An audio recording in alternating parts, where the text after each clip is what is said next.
सादर प्रणाम।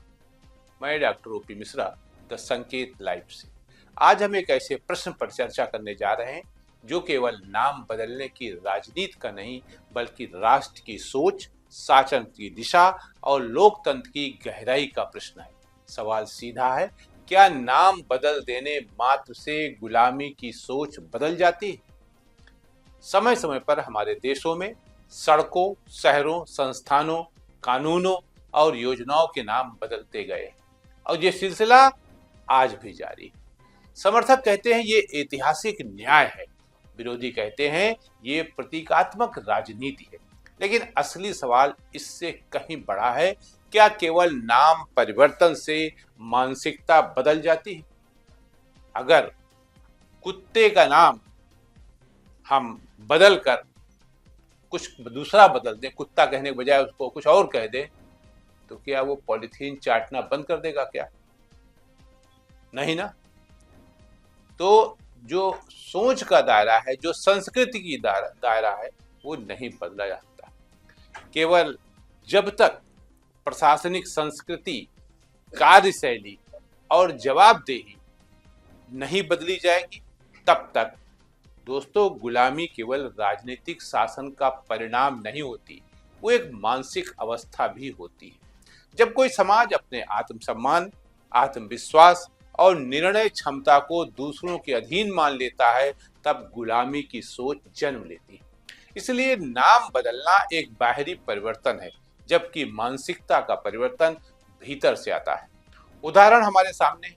प्रधानमंत्री कार्यालय को सेवा तीर्थ कह देने से क्या पूरा सिस्टम बदल जाएगा? क्या अब सिर्फ वहां सेवा ही होगी, मेवा का कोई खेल नहीं होगा? क्या सारे अधिकारियों की सोच सेवा को लेकर हो जाएगी?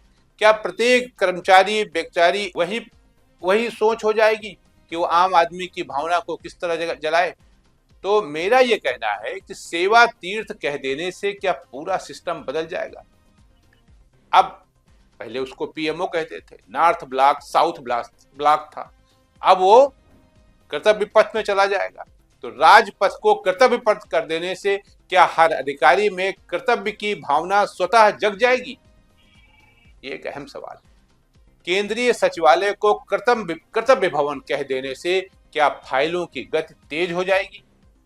राजभवन को लोक भवन कह देने से क्या जनता की सीधी भागीदारी बढ़ जाएगी?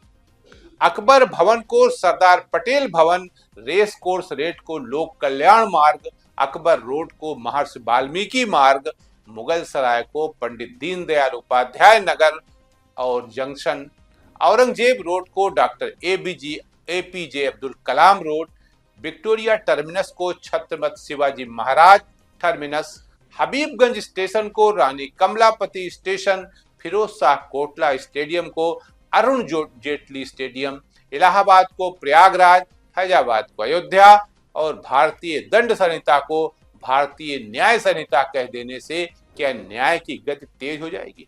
क्या मुकदमे कम हो जाएंगे? क्या जहां पुलिस कमिश्नर सिस्टम हो गया वहां अपराध नहीं हो रहे? जब एसएसपी सिस्टम था तभी अपराध होते थे। क्या भ्रष्टाचार घट गया?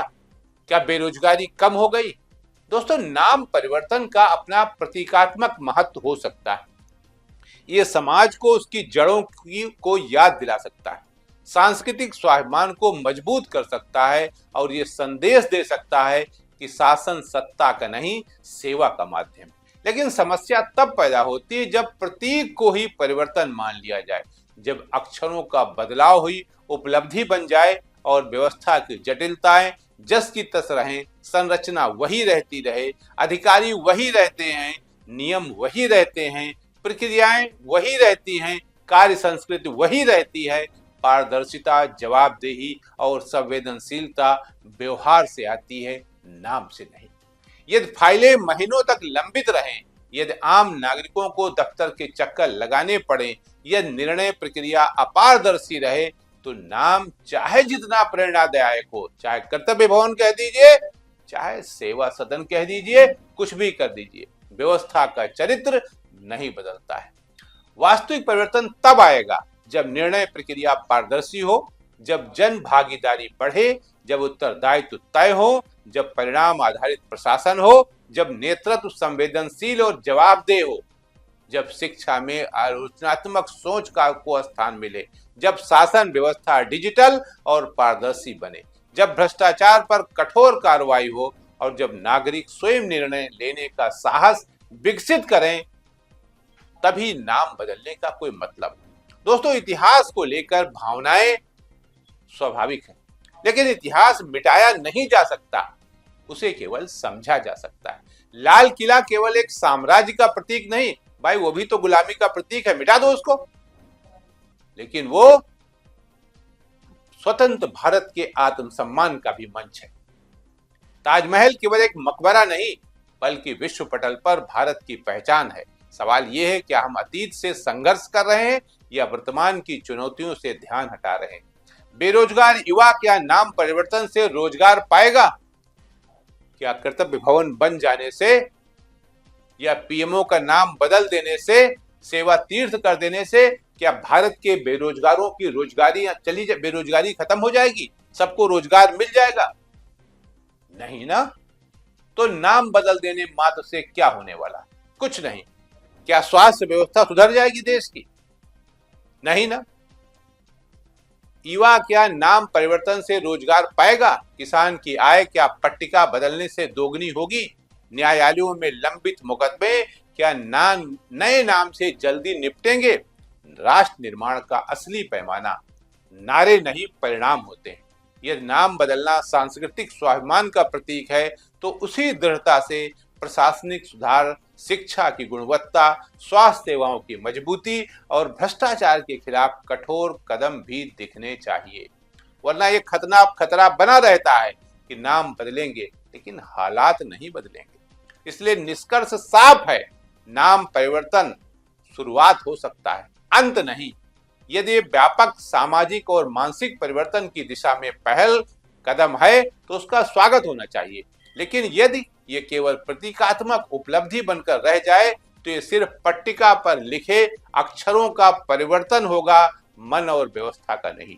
द संकेत लाइव आपसे यही सवाल पूछता है, क्या हम प्रतीकों से संतुष्ट हो जाएंगे या परिणाम भी मांगेंगे? क्या हम इतिहास की बहस में उलझे रहेंगे या वर्तमान की चुनौतियों का समाधान खोजेंगे? अपनी राय कमेंट बॉक्स में दीजिए। आज के लिए इतना ही। नमस्कार।